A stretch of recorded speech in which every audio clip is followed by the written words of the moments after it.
ایک اجنبی شخص کے ہاتھ میں ہاتھ دے کر یہ جو چوڑیاں پہننے والا عمل ہے یہ سخت حرام ہے۔ سرکار کونین صلی اللہ علیہ وسلم نے فرمایا، اب اس میں تین چیزیں ہیں، ایک تو جو چوڑی پہنانے والا ہے وہ گناہ کا مرتکب ہے، دوسرا یہ خاتون خود ایک اجنبی شخص کے ہاتھ میں ہاتھ دے کر گناہ کا ارتکاب کر رہی ہے، تیسرا وہ شخص ہے کہ جو اس کا محرم، اس خاتون کا محرم کہ جو اس خاتون کو روکنے کے باوجود روک نہیں رہا، یہ تینوں گناہ گار ہوں گے۔ خاتون اس لیے گناہ گار ہوں گی کہ وہ ایک حرام کام کر رہی ہے، ایک اجنبی شخص کے ہاتھ میں ہاتھ دے رہی ہے۔ سرکار نے فرمایا کہ ایک اجنبی اور عورت کو چھونا اس سے زیادہ سخت ہے کہ کسی کے سر میں کیل ٹھوک دی جائے۔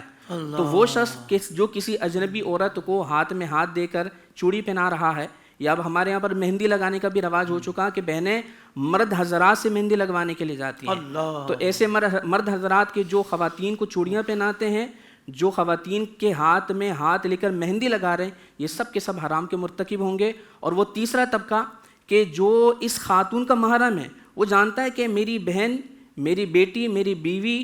خاتون جو ہے وہ بازار میں کسی چوڑی والے کے پاس چوڑی لینے جا رہی ہیں، یا وہ اپنی آنکھوں کے سامنے دیکھ رہا ہے، روکنے پر قادر ہے، اس کے باوجود بھی نہیں روکتا، تو ایسا شخص دیوس ہے۔ دیوس وہ کہلاتا ہے کہ جو اپنے محارم کے غیر شرعی کام کرنے پر اسے غیرت نہ آئے، حمیت نہ آئے، تو ایسا شخص دیوس ہوتا ہے کہ وہ خاتون اس کی محرم میں بے پردگی کر رہی ہے، اسے غیرت نہیں آتی، تو فرمایا کہ یہ دیوس ہے، اور حدیث میں آیا کہ دیوس جنت میں داخل نہیں ہوگا۔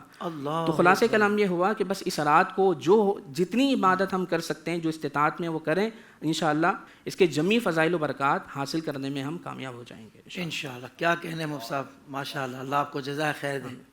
سوشل میڈیا پر اسلام کی صحیح تعلیمات جاننے کے لیے ابھی حافظ سائر قادری کا نیا YouTube channel Islamic digital studio subscribe کر لیں، اور ہاں، نوٹیفیکیشن بیل آئیکن کو بھی پریس کر لیں تاکہ ہماری نئی ویڈیوز آپ تک بر وقت پہنچ سکے۔